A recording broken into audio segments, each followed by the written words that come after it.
চৌদিশে মাত্ৰ encounter encounter encounter আৰু এই এনকাউণ্টাৰ এনেকুৱা এতিয়া মানে ভাইৰেল হৈছে আৰু ভাইৰেল হোৱা কাৰণটোৱে হ'ল কি জাত পাতৰ বিচাৰ আৰু সেই জাত পাতৰ বিচাৰ কাৰণে এতিয়া একদম বহুত ভাইৰেল হৈ আছে। আপোনালোকে সকলোৱে গম পায় ৰ'জ আলী আৰু এই ৰ'জ আলীৰ যিগৰাকী মানে পেয়সী বুলিয়ে ক'ব লাগিব। এতিয়া ধোৱা তুলসীৰ পাত দেখালে নহ'ব, ছোৱালীখিনিও কম নহয় আৰু এই ছোৱালীজনীৰ গাত সম্পূৰ্ণ দুখ আছে। কাৰণ সেই মাধুৰ্য বৰ্মন যে মৃত্যু হৈছে, মাধুৰ্য বৰ্মনৰ নিজৰ জেঠায়েকে মানে জেঠীমাক বুলি কয় আপোনালোকে, সেই জেঠীমাকে সকলোখিনি বিৱৰি কৈছে আৰু সেই বিৱৰি কোৱাৰ পিছত আৰু বুজিবলৈ বাকী থাকিলেনে? কিন্তু এটা কথা মই আজি আপোনালোকক আকৌ এই ভিডিঅ'টো কিয় দিছোঁ জানেনে? এজন বিশেষ ব্যক্তি আৰু এই বিশেষ ব্যক্তিজনে কি কৰিছে, অকল এই মানে বিশেষ সম্প্ৰদায়ৰ ওপৰত তেওঁ মন্তব্য কিছুমান আগবঢ়াই তেওঁ নিজকে তেওঁ নিজৰ বাই ভনীবিলাক মানে ধোৱা তুলসীৰ পাত সেইটোও দেখুৱাবলৈ বিচাৰিছে। কিন্তু মই কওঁ যিজন যুৱকৰ কথা আজি আপোনালোকক ক'ম, সেই যুৱকজনৰ আকৌ একেবাৰে তাতেই থকা বা লখিমপুৰ হওক বা ধেমাজি হওক মাজুলীৰ হওক, তেওঁলোকে আকৌ তাত এইবিলাক 2 নম্বৰী কাম আৰু ক'লে হ'ব নেকি? ছোৱালীবিলাকক কি চকু নাই নেকি? আৰু তেওঁ নিজৰ মুখতে ধৰা পৰে। আপোনালোকক দিম বাৰু মই সেই কথাটো, কিন্তু এতিয়া মই সেই যুৱকজনে কি কৈছে প্ৰথমতে আপোনালোকক মই অলপ শুনাই লওঁ। নিজৰ মুছলমান ধৰ্মৰ ছোৱালীক যি কৰে কৰক না, আমাৰ হিন্দু ছোৱালীবিলাকক বাৰে বাৰে কিয় টাৰ্গেট কৰে? নিজৰ ধৰ্মৰ ছোৱালীক যি কৰে কৰক আপোনালোকে, আমাৰ হিন্দু ছোৱালীক আপোনালোকে নিজৰ প্ৰলোভন লাভ জেহাতৰ জালত পেলায়। যে গৌৰৱ গগৈ কিয় মাত মাতিব নোৱাৰে? লাভ জেহাদৰ বিৰুদ্ধে কিয় মাত মাতিব নোৱাৰে? অখিল গগৈ তুমি কিয় লাভ জেহাদৰ বিৰুদ্ধে মাত মাতিব নোৱাৰে? ৰ'জ আলী, আকাশ আলী এওঁলোকক দৌৰাই যে এনকাউণ্টাৰ কৰিছে আৰু ভৱিষ্যতে যদি আমাৰ হিন্দু ছোৱালীক যদি তোমালোকে টাৰ্গেট কৰা লাভ জেহাদৰ যিমান টাৰ্গেট কৰে সিমানে সেনেকুৱা ৰ'জ আলীৰ নিচিনাকৈ তোমালোকক এনকাউণ্টাৰ কৰি দিবলৈ কিন্তু আমাৰ চৰকাৰ কিন্তু সদায় পুলিচ প্ৰশাসন সাজু হৈ আছে। আজি মিয়া মুছলমানৰ যুৱকসকলে আমাৰ হিন্দু ছোৱালীক টাৰ্গেট কৰি কেনেকৈ লাভ জেহাদৰ জালত পেলাই হিন্দু যুৱতীক বৰবাদ কৰিবলৈ বিচাৰে। কংগ্ৰেছ মানে মুছলমানৰ পাৰ্টি, ৰাইজৰ দল অখিল গগৈৰ নেতৃত্বাধীন মানে এইবিলাক মিয়া মোল্লাৰ পাৰ্টি নহয় জানো? এই মিয়া মোল্লাৰ পাৰ্টীয়ে য'ত মিয়া মানে লাভ জেহাদ চলায়, হিন্দু ছোৱালীৰ ওপৰত বেয়া চকুৰে লোকে দিনে ৰাতি অকল চিন্তা কৰে কেনেকৈ আমাৰ ছোৱালীবিলাকক বৰবাদ কৰোঁ। আপোনালোকে শুনিলেনে সেই যুৱকজনৰ ভাষ্য কি? এতিয়া শুনকচোন, তেওঁ নিজৰ বায়েক ভনীয়েক যিয়ে নহওক কি বায়েক ভনীয়েক বুলি কৈছে যেতিয়া, বাই ভনীবিলাকক মানে কি কৰে তেওঁলোকে সেই বিশেষ সম্প্ৰদায়ৰ মানুহবিলাকে চকু দিয়ে বুলি কয়। কিন্তু তেওঁ বায়েক ভনীয়েকবিলাক অন্ধ নেকি? কণা মানে নেদেখে? মানে শোৱা ৰুমত যোৱাৰ পিছতহে মানে তেওঁলোকে গম পায় যে এইজন মুছলমান, এইজন বিশেষ সম্প্ৰদায়, তেতিয়াহে গম পায়, হয়নে নহয়? আৰু এইজনে যিজনক আপোনালোকৰ ওচৰত মই দেখালোঁ তেওঁ বক্তব্যটো, এইজনে আকৌ কি কৰিছিলে মাজতে তেওঁ এনেকুৱা এতিয়া কথা ক'বলৈ আহিছে দম দিয়া। তেওঁতো গৰু খোৱা মানুহ নহয়, মই আপোনালোকে বেয়া নাপাব মই কথা এটা কৈছোঁ, তেওঁতো গৰু খোৱা নহয়। তেওঁ গৰু খোৱা নহয়ও দেখোন বেলেগৰ মাইকী এজনী নি পেলাই মাজতে আপোনালোকে দেখিছিলেনে?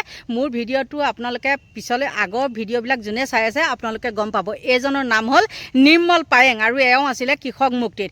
তাৰপিছত যেতিয়া জাপ মাৰি গ'ল তাৰ কেইদিনমানৰ পিছতে সেইটো ভিডিঅ' ওলাইছিলে, বেলেগৰ মাইকী নি পেলাই সি লিলিমাই কৰি আছিলে। তাৰপিছতে সেই মাইকীজনীৰ স্বামীয়ে পাই পেলাই এইজনক কি কৰিছিলে, ভিডিঅ' কৰিছিলে। হয়তো আপোনালোকে পাহৰি গৈছে, যদি পাহৰা নাই আপোনালোকক মই কৈ দিছোঁ শুনক। এইজনে বেলেগৰ মাইকী নি পেলাই ৰাস্তাত লিলিমাই কৰি আছিলে, তেতিয়া ভাইৰেল হৈছিলে। আৰু এইজনে এতিয়া কি কৰে, ধোৱা তুলসী পাত। তেওঁতো গৰু খোৱা নহয়, গৰু খোৱা নহয় যদি লোকৰ মাইকী এজনী তই কিয় নিছিলি, হয় নে নহয়?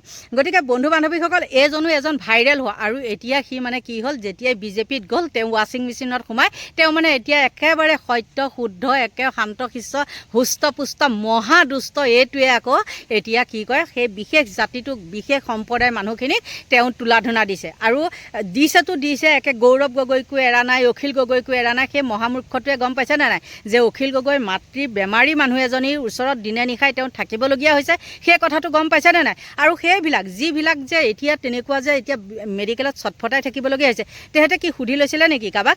আৰু সেই ছোৱালীজনীৰ মানে হেৰিয়ে মাধুৰ্যৰ সেই জেঠায়েকে নিজেই কৈছে, কি কৈছে আপোনালোকক শুনাইছোঁ, শুনি লওক। এনেকুৱা যিটো মাহীয়েক হয়, মাহীয়েকজনীৰ লগত মানে সেনেকুৱা ৰিলেশ্যন নাছিলে। আজি তাৰ বয়স ধৰিয়ে মানে তাৰ যিমান বয়স হ'ল সিমান বয়স ঘৰৰ লগত ৰিলেশ্যন নাই। গতিকে এই এবছৰমানৰ নহয় সেই মামাহঁতৰ লগতো ৰিলেশ্যন নাই আৰু এই বায়েক ভৈনীয়েকৰ লগতো ৰিলেশ্যন নাছিল। কিন্তু এই 1 বছৰমান হ'ল আজি ৰিলেশ্যনটো হ'ল, হৈ পেলাই অহা যোৱা হৈ পেলাই এই ছোৱালীজনী এই ল'ৰাটোক এনেকৈ মানে আজি কি বাবু অত যাম, কালি কি বাবু কিতাপ আনিব যাম, সেনেকৈ কৈ আৰু তাক লৈ গ'ল, যাই সিও গ'ল। যাই এই ঘটনাটো ঘটিলে আৰু সেই ছোৱালীজনীয়ে বোলে এটা মুছলিম ল'ৰা ভাল পাই আছিল, মানে তাই ল'ৰাটোৱে বোলে মাকৰ আগত কৈও গৈছিল, মানে তোমাৰ ছোৱালীক ভালকৈ ৰাখিবা, তোমাৰ ছোৱালী এনেকুৱা, মই তাইক ভাল পাওঁ, এনেকৈ বোলে কৈও গৈছিল। কৈ যোৱা সেইজন ল'ৰাই তেতিয়াই মাক সতৰ্ক হ'ব লাগিছিল যে থ্ৰেটেনিং দিছে ল'ৰা ঘৰত আহি ছোৱালীৰ বিৰুদ্ধে, গতিকে তেতিয়াই যদি মাকে মানে সতৰ্ক হ'লে হয়, তেতিয়া আজি এই পৰিস্থিতিটো নাহিল হয়, এই পৰিস্থিতিটো আজি নাহিলে হয়।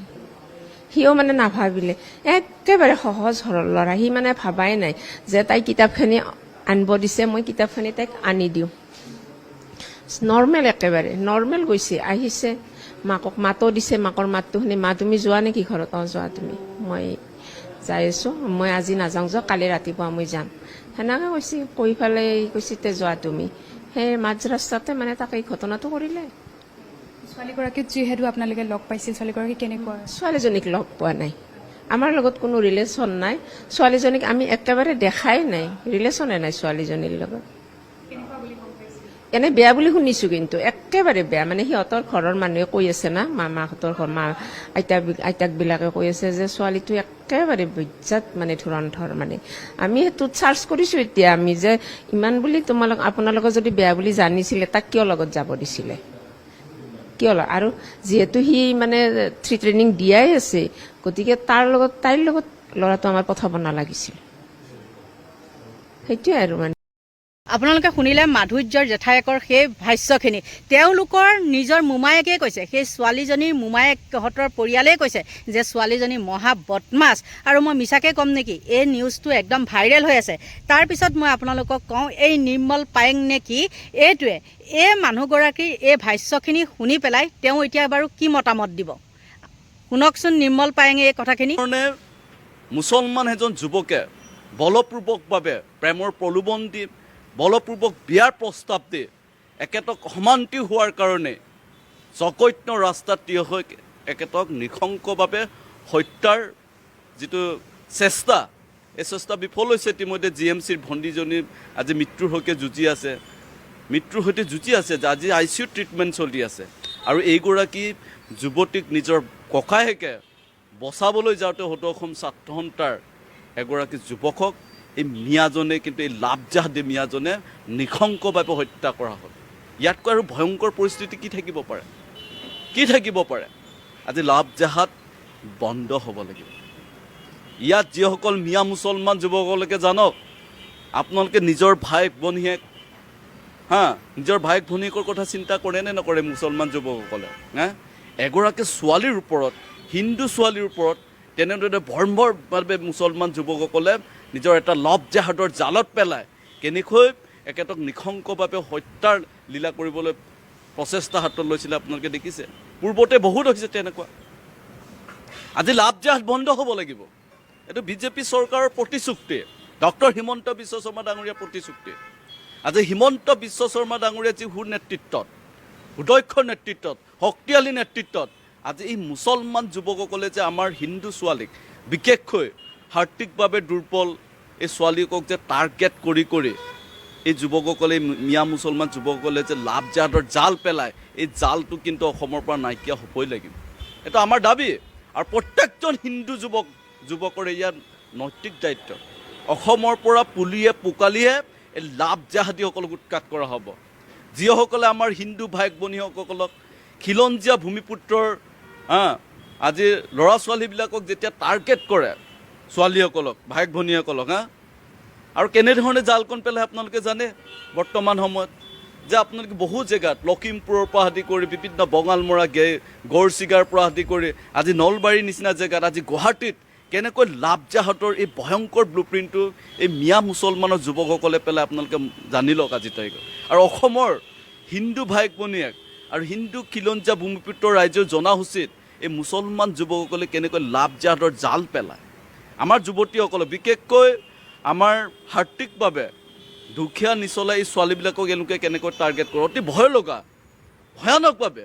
আজি লখিমপুৰত তেনেকুৱা ঘটনা মই নিজে প্ৰত্যক্ষ কৰিছোঁ, পুলিচৰ ওচৰত ঘটাই দিছোঁ কেনেকুৱাকৈ হিন্দু ছোৱালীক একেলোকে নিজৰ লকেট পিন্ধিব হাতত, ব্ৰেচলেট পিন্ধিব, হোম নম শিৱায় লকেট পিন্ধিব, আপুনি গমেই পাব নোৱাৰিব যে এওঁলোকে কোনোবাই হালি হাফমেটৰ উপাধিটোত কি লিখে একেলোকে জানে, গগৈ ক'ৰবাত লিখিব, ক'ৰবাত শৰ্মা লিখিব, ক'ৰবাত পায়েং লিখিব, ক'ৰবাত মিলি এই ফেচবুকৰ এওঁলোকৰ গোটেই নিজৰ অৰিজিনেল যিটো মিয়া মুছলমানৰ যিটো পৰিচয়, এই পৰিচয়টো লুকাই ৰাখি একেলোকে হিন্দু যুৱকৰ নাম লৈ এই হিন্দু ছোৱালীবিলাকক টাৰ্গেট কৰে।